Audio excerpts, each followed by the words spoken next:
तो हम लोग आज क्लास 10th का एक चैप्टर है और सिर्फ क्लास 10 का नहीं है बल्कि हर क्लास में इसे पढ़ाया जाता है। जैसे कि क्लास 7 में भी पढ़ाया गया लाइट के बारे में, क्लास 6 में भी पढ़ाया गया, और क्लास 8 में भी पढ़ाया गया। अब सारा का समरीज और कुछ एक्स्ट्रा जो है क्लास 10 में पढ़ाया, कुछ एक्स्ट्रा जैसे कि फार्मूलाज, न्यूमेरिकल वगैरह वगैरह ये सब। तो आइए हम समझते हैं कि आखिर भाई ये चैप्टर जो लाइट है इससे कितना नंबर का क्वेश्चन आता है। तो बोर्ड में आपका 10 नंबर का क्वेश्चन आने वाला है। You are getting about the 10 marks in board, so you should have to very careful about this chapter। भाई लाइट का डिफिनीशन क्या होता है? तो लाइट का डिफिनीशन क्या है? तो light is an electromagnetic wave. Electromagnetic wave means होता है एक ऐसा वेव, एक ऐसा तरंग जिसको एक जगह से दूसरा जगह जाने के लिए कोई भी माध्यम की जरूरत नहीं पड़ती है। जैसे कि लाइट देखिए कहाँ से आ रहा है भाई, तो आ रहा है सन से, और सन से अर्थ तक आने में बीच में वैक्यूम भी है, कोई ऐसा एयर भी नहीं है, फिर भी लाइट ट्रेवल कर रहा है। देख रहे हैं ना? तो लाइट उसी को कहा जाता है इलेक्ट्रोमैग्नेटिक वेव, मतलब कि do not require the medium.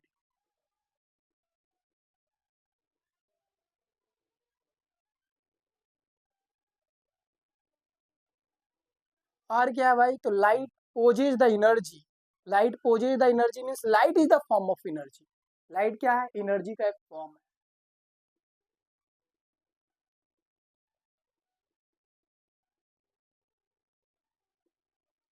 यानी कि light is the form of energy भी बोल सकते हैं और लाइट पोजेज द एनर्जी भी बोल सकते हैं, which give us the sensation of site. खत्म हुआ डिफिनेशन। आप इसे लिख लें या फिर आप स्क्रीनशॉट ले लें। अब हम समझते हैं कि प्रॉपर्टीज ऑफ लाइट क्या होता है। How can be explain about the properties of light? Property of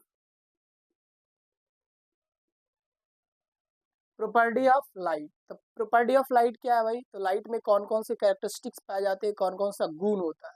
तो लाइट पहला क्या है? तो light is a electromagnetic wave. तो फर्स्ट प्रॉपर्टी आपका यही होगा कि light is an electromagnetic wave.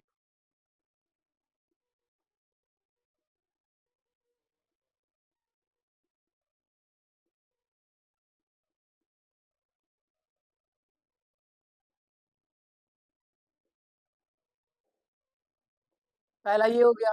दूसरा प्रॉपर्टी क्या है? तो light is the form of energy. मेरा एक क्वेश्चन है आपसे, कमेंट में जरूर बताइएगा कि आखिर लाइट को एनर्जी क्यों कहा? Why light is called energy?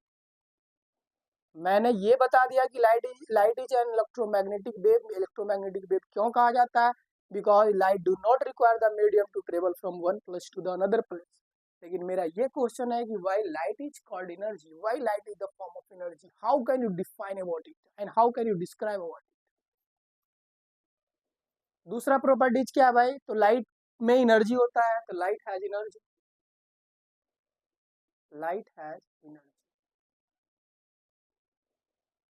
तीसरा प्रॉपर्टीज क्या है? तो rectilinear progression of the light, यानी कि light always travel on the straight path. Light हमेशा सीधा रास्ता पे जाएगा। जैसे कि आप अगर मम्मी किचन से बोल रही है कि वो लाइट कट गया ना, तो वो मोबाइल का ये टॉर्च फ्लश ये सब फ्लैश लेकर के आओ भाई। तो ऐसा नहीं है कि तुम बेडरूम से ही जला दोगे टॉर्च तो पहुंच जाएगा लाइट किचन तक, नहीं, लेकिन वो किचन से बोलेगी तो बेडरूम तक आवाज आएगा। साउंड जो है वो ट्रेवल कर लेता है कर्व पाथ पे, लेकिन लाइट को क्या है ना कि सीधा रास्ता रहेगा तभी वो जाएगा। जैसे ही कोई चीज आएगा तो वहां पे लाइट जाकर के रुक जाता है। तो लाइट क्या है? Always travel on the straight path. Always travel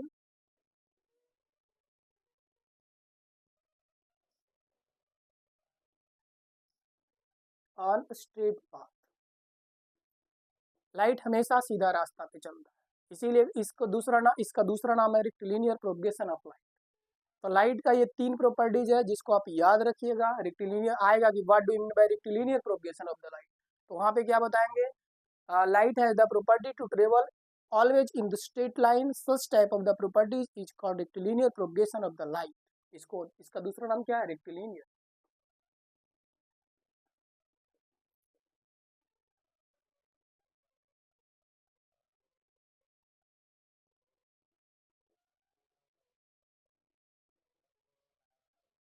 ये हुआ आपका लाइट का कुछ इंट्रोडक्शन जो कि खत्म होता है।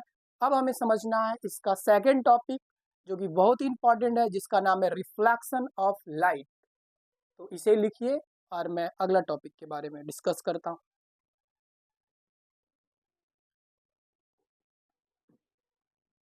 आइए सेकेंड टॉपिक की तरफ बढ़ते हैं। सेकेंड टॉपिक क्या है? Reflection of light. सबसे जरूरी है कि how can define about the reflection of. Reflection of light को कैसे डिफाइन करेंगे भाई? तो बाउंसिंग बैक ऑफ लाइट। देखते हैं कभी बॉल को फेंकते हैं तो बोलते हैं भाई बॉल बाउंस कर गया इसलिए हम कैच नहीं कर पाए। तो बाउंस मतलब टकरा करके वापस चले जाना। तो टकरा करके अगर लाइट वापस आ रहा है ना तो उसी को कहा जाता है bouncing back of light. Definition same लिखें।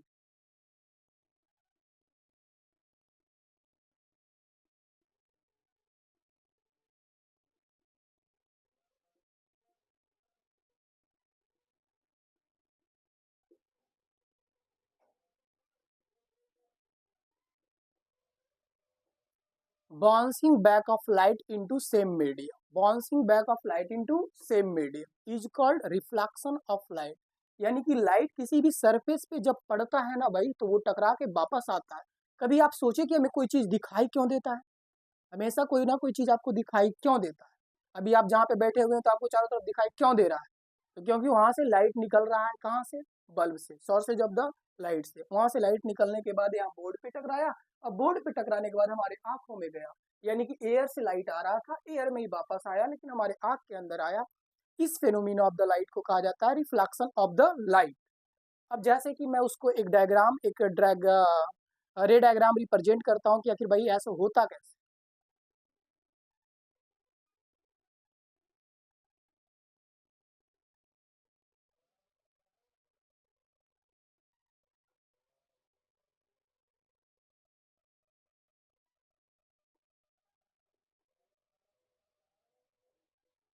अब देखो, ये एक सरफेस है, मतलब मान लेते हैं कि बोर्ड ऐसे है, बोर्ड ऐसे। ये बाहर इसको इस प्रकार से बना है, बोर्ड ऐसे है, इसको इस प्रकार से बनाया गया। तो लाइट इधर से रिफ्लेक्ट कर रहा था इधर से, तो ये ऊपर में सरफेस। तो ऊपर में सरफेस है ना, तो ऊपर वाला क्या कहलाएगा? रिफ्लेक्टिंग सरफेस कहलाएगा। तो ये आपका हो गया रिफ्लेक्टिंग।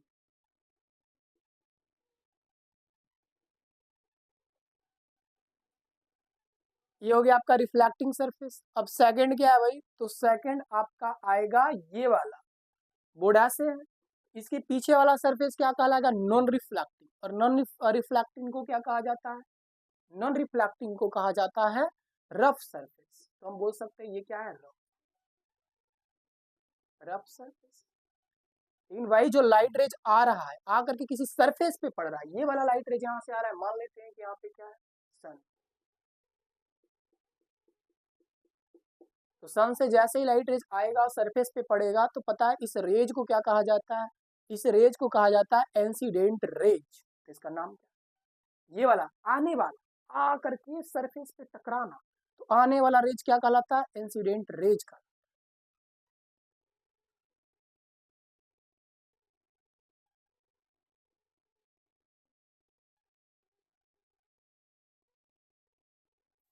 अब सरफेस पे टकराया, अब जिस पॉइंट पे टकराता है भाई, जिस पॉइंट पे ये टकरा रहा है, इस पॉइंट को कहा जाता है पॉइंट ऑफ इंसिडेंस। एक मतलब कि रिफ्लेक्टिंग सरफेस पे एक ऐसा पॉइंट जहां पर इंसिडेंट रेज आकर के टकराता है, उसको कहा जाता है पॉइंट ऑफ इंसिडेंस।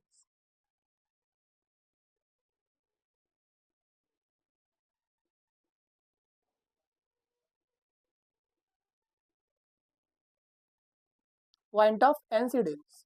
अब भाई जब टकराएगा कोई भी चीज, कहीं भी टकराएगा तो टकराने के बाद वापस जाएगा।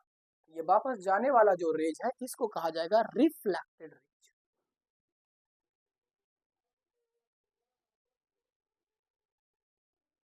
ठीक है, ये हो गया आपका रिफ्लेक्टेड रेज। अब क्या है भाई? अब ये इंसिडेंट रेज और रिफ्लेक्टेड रेज के बीच में एक imaginary perpendicular line to the surface of reflection के सरफेस के परपेंडिकुलर एक इमेजिनरी लाइन बनाई।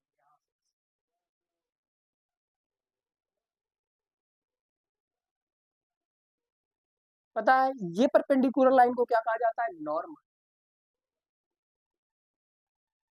नॉर्मल। नॉर्मल। नॉर्मल क्या है भाई? तो normal is the perpendicular line, normal is the imaginary line which is perpendicular to the reflecting surface in the between of incident rays and reflected rays. Normal is the imaginary perpendicular line which is located on the in the between of incident rays and reflected rays is called normal.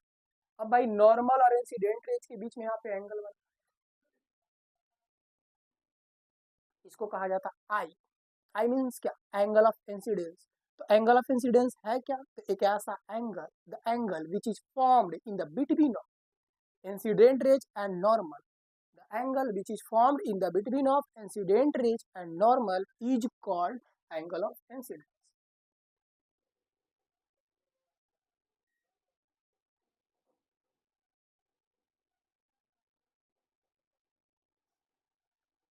अब दूसरा क्या भाई? तो दूसरा normal और reflected rays के बीच में भी एंगल बन रहा है यहाँ। और अब ये क्या कहलाएगा? ये कहलाएगा रिफ्लेक्टेड एंगल या angle of reflection. The angle which is formed in the between of normal and reflected rays is called angle of reflection. Angle of reflection. तो एंगल ऑफ रिफ्लेक्शन क्या है? तो the angle which is formed in the between of normal and reflected rays is called angle of reflection. Point of incidence क्या है? तो भाई the point where incident rays, reflected rays and normal lies together. Point of incidence क्या है? मतलब कि the point where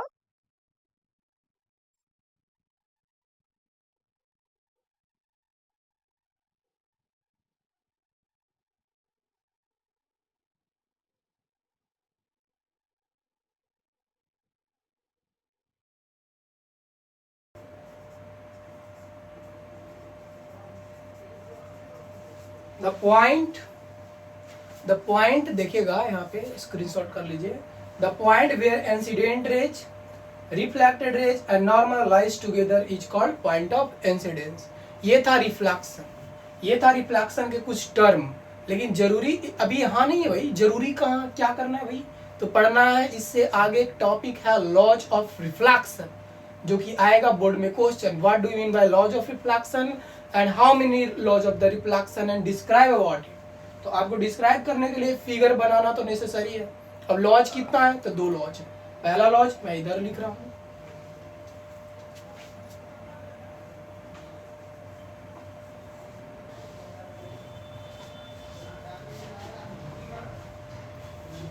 laws of reflection. कितना laws है? 2। पहला क्या है?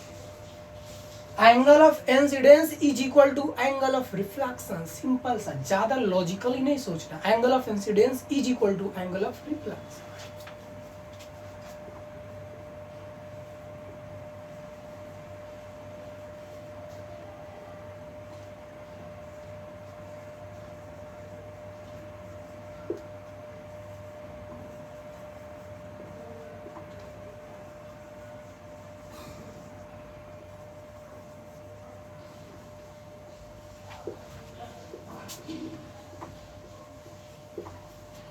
Angle of incidence equal to angle of reflection. Angle of incidence is equal to angle of reflection. It means angle I equal to angle R. हो गया खत्म पहला laws. लेकिन दूसरा लॉज क्या है? तो दूसरा लॉज है incident rays, reflected rays and normal lies on the same point of incidence. 2 laws यहाँ पे है। ये सिंपल सा लॉज है। फिर एक और लॉज है, 3 लॉज है।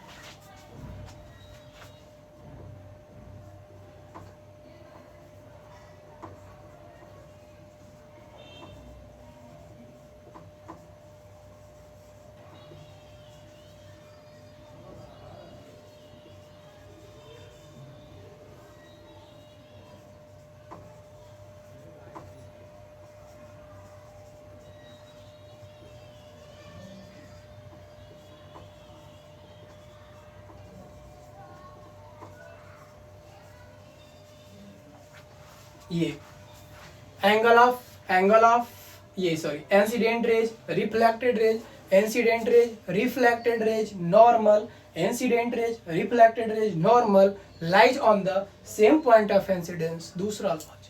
तीसरा क्या है भाई? तो तीसरा है sine of angle of incidence, the ratio of sine of angle of incidence and angle of reflection is always constant.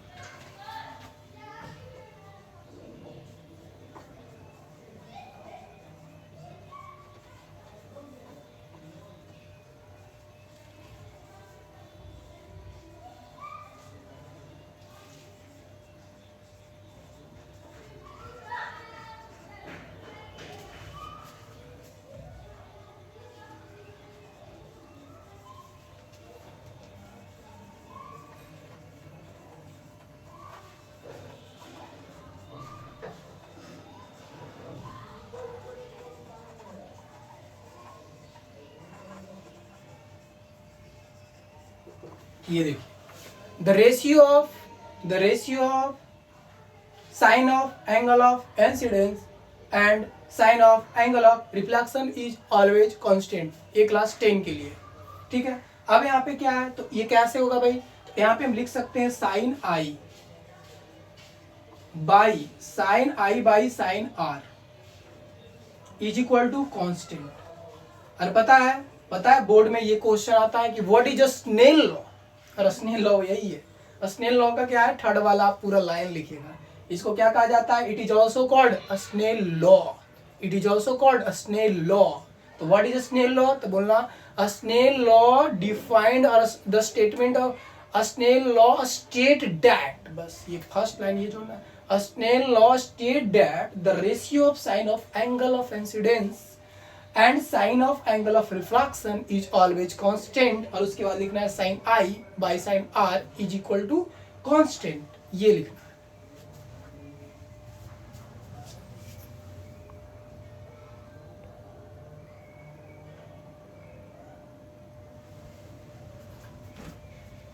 अब ये हो गया आपका रिफ्लेक्शन का टॉपिक खत्म।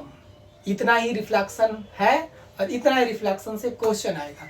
लेकिन भाई अब क्या है सर, इसके बाद क्या पढ़ना है, तो इसके बाद आपको पढ़ना है formation of image by concave mirror by convex mirror. और टोटल कितना केस हो जाएगा, 8, 6 हो जाएगा कॉनकेव मिरर का और 2 हो जाएगा कॉन्वेक्स मिरर का। 8 केस यहाँ पे, और फिर लेंस में भी ऐसे ही 8 केस पढ़ना है। तो 16 केस है, और लेकिन उससे पक्का क्या है ना कि 2 नंबर का क्वेश्चन आता है। 16 केस में 2 नंबर का ही क्वेश्चन आएगा और श्योर आएगा। और उसके बाद फिर उससे पहले और उसके बाद क्या पढ़ना है, साइन कन्वेंस क्या पढ़ना है बाद में, मैं वो बाद में डिस्कस करूंगा, पहले आप इसे लिखिए।